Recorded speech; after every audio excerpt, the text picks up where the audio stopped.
Hello दोस्तों, एक बार फिर से आप सभी का स्वागत है एजुकेशन बाइट पर। कैसे हो आप सभी? मुझे उम्मीद है कि आप सब एकदम बढ़िया होंगे।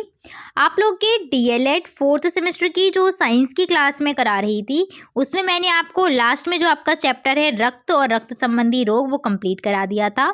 आज जो हम चैप्टर शुरू करने जा रहे हैं वो है आपका सुरक्षा व प्राथमिक उपचार। ये आपका इस सेमेस्टर का साइंस का लास्ट चैप्टर है। इसके बाद आपका साइंस का सिलेबस कंप्लीट हो जाएगा और साथ साथ ये चैप्टर आपके लिए बहुत इंपॉर्टेंट रहने वाला है, क्योंकि हर बार आपसे एक क्वेश्चन पूछा ही जाता है, वो भी 2 नंबर में। ठीक है, सेम क्वेश्चन है कि प्राथमिक उपचार क्या होता है, प्राथमिक उपचार में हम किन किन चीज़ों की आवश्यकता पड़ती है हमको, या ऐसी कोई कंडीशन आपको दे दी कि आप वहाँ पर किस तरीके से व्यवहार करेंगे, कैसे रिएक्ट करेंगे, ये सारी चीज़ें। ठीक है, तो शुरू करते हैं प्राथमिक उपचार से। और आप देख भी पा रहे हैं 2018, 19, 20 और 21 लगातार ये सेम क्वेश्चन आया हुआ है कि प्राथमिक उपचार किसे कहते हैं। प्राथमिक उपचार की जो इंग्लिश है वो क्या है? First aid.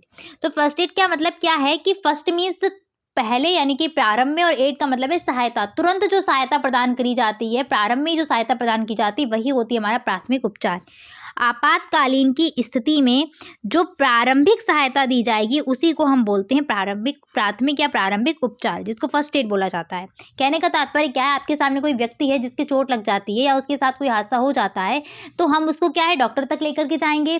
ठीक है, या डॉक्टर को उसके पास बुला करके लेके आएंगे। तो डॉक्टर तक ले जाने में या डॉक्टर को उसके पास लाने में कुछ समय लगेगा, तो उतने समय में हम उसको तुरंत जो भी सहायता प्रदान करेंगे वही हमारी क्या हो जाएगी? प्राथमिक उपचार हो जाएगी। या हॉस्पिटल तक ले जाना हो, डॉक्टर तक नहीं तो हॉस्पिटल भी आप वहाँ पर लिख सकते हैं।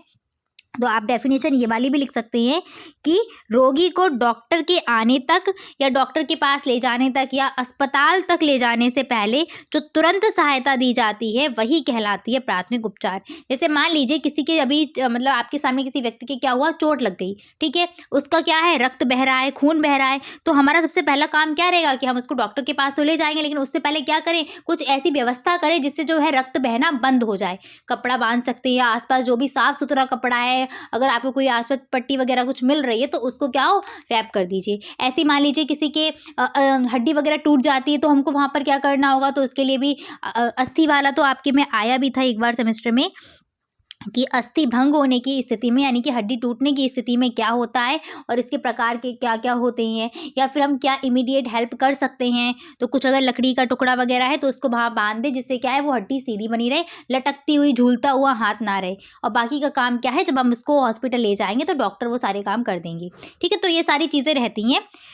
ऐसे जैसे जहर वगैरह जब से सर्प ने काट लिया, ऐसी कोई स्थिति है, तो उस टाइम पर क्या है कि जो भी पेशेंट है उसको सोने नहीं देते हैं। ठीक है, और जो भी है जहाँ पर जिस स्थान पर काटा है वहाँ हल्का सा कट लगा दीजिए, और जो भी रहे वहाँ पर आसपास से, यानी कि जो भी रक्त रहेगा वो एक आपका ब्लड वाला, वो सॉरी पॉइजन वाला, उसको बाहर निकालने का प्रयास करें। और जिस स्थान पर काटा है उससे कुछ दूरी ऊपर क्या है, कस के आप कुछ भी कपड़ा वगैरह बांध दें, जिससे क्या है कि जो पॉइजन वाला रक्त है वो क्या है, ऊपर बहते हुए ना पहुंचे। तो ये सारी चीज़ें रहती हैं इमीडिएट हेल्प में। आगे आते हैं कि प्राथमिक उपचार, यानी कि जो फर्स्ट एड का बॉक्स होता है उसमें क्या क्या सामग्री हमको रखनी चाहिए, कौन कौन सी चीज़ें हों, कौन कौन से उपकरण हों। तो सबसे पहला है कि स्वच्छ रुई होनी चाहिए या साफ सुथरा कपड़ा भी होना चाहिए उसमें, चौड़ी पट्टियाँ, पतली पट्टियाँ, दोनों प्रकार की पट्टियाँ हो, कैंची हो एक, ठीक है, थर्मामीटर हो, या मान लीजिए किसी को फीवर वगैरह है तो एकदम से आप चेक कर सकते हैं उसकी बॉडी का टेम्परेचर। लकड़ी की पटरियाँ हो, यानी कि छोटी छोटी जो लकड़ी की इस टाइप से पतली पतली, जो मतलब अस्थि यानी कि हड्डी टूटने की स्थिति में हम वहाँ पर उसको यूज़ कर पाएंगे। ठीक है, बर्नॉल वगैरह हो, जिससे क्या हो, अगर मान लीजिए आपके आमने सामने कोई ऐसी स्थिति आ रही है कि जहाँ पर जलने वाली कोई सिचुएशन है, तो वहाँ पर हम इसका प्रयोग करते हैं। चिमटी हो, ऐसे भिन्न भिन्न माप के थोड़े थोड़े छोटे छोटे पैड हों। ठीक है, आप इसमें बैंडेज वगैरह भी लिख सकते हैं, डेटॉल हो, इत्यादि काफ़ी सारे सामान हैं, आप लिख सकते हैं। ठीक है, ऑइंटमेंट वगैरह इनका भी यूज़ हम करते हैं। आगे आते हैं कि प्राथमिक उपचार के लिए आवश्यक बातें कौन कौन सी रहेंगी। तो क्या होगा, इसमें सबसे पहला पॉइंट है कि रोगी को आवश्यकता के समय तुरंत सहायता देनी चाहिए। ये नहीं कि डर रहे, घबरा रहे। इसलिए ये भी है कि जो सहायता देने वाला व्यक्ति है उसको भी एक शांत वहाँ पर व्यवहार करना है, जैसे डॉक्टर रहते हैं ना उसी टाइप से।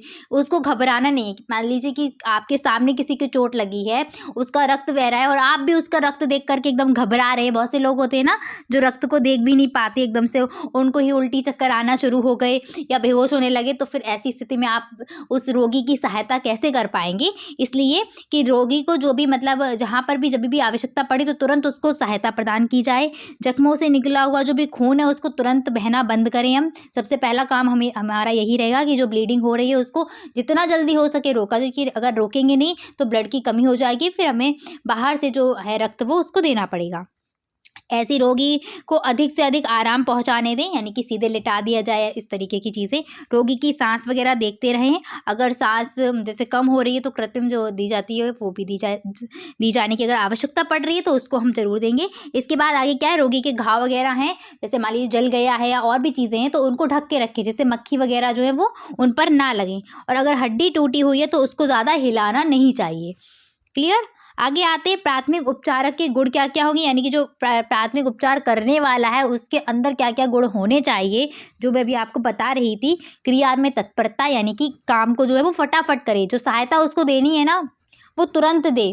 दूसरा, मधुर स्वभाव होना चाहिए, कर्कश स्वभाव का ना हो, क्योंकि देखो जब किसी के चोट लगती है, किसी को तकलीफ होती है कहीं पे, तो क्या होता है, अगर आप उसको जैसे मान लीजिए आप ही के अगर हाथ में अगर चोट लग जाए, अभी अगर आप जल जाएं और कोई वहाँ पर कुछ ऑइंटमेंट लगाए, कुछ भी लगाए, तो जलन होती है ना कुछ अलग फील होगा।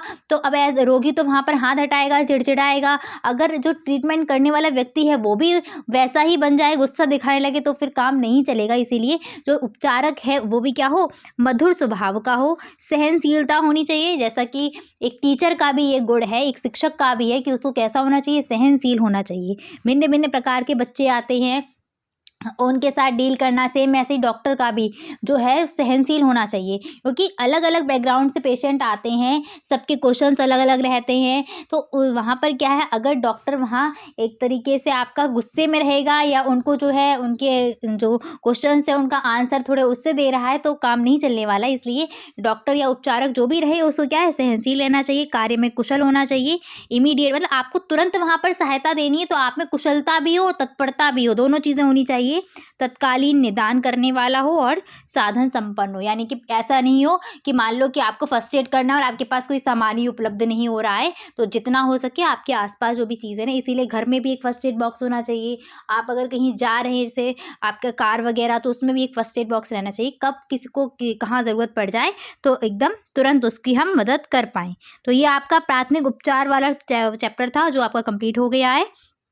इसके बाद जो बाकी के आपके थोड़े बहुत अगर इम्पॉर्टेंट क्वेश्चंस रहेंगे तो वो मैं आपको प्रोवाइड करा दूंगी, और आपका जो साइंस का सिलेबस है वो यहाँ पर आपका कंप्लीट हो गया। ठीक है, बाकी के जो भी आपके रहेंगे वो भी आपके जल्दी ही हो जाएंगे।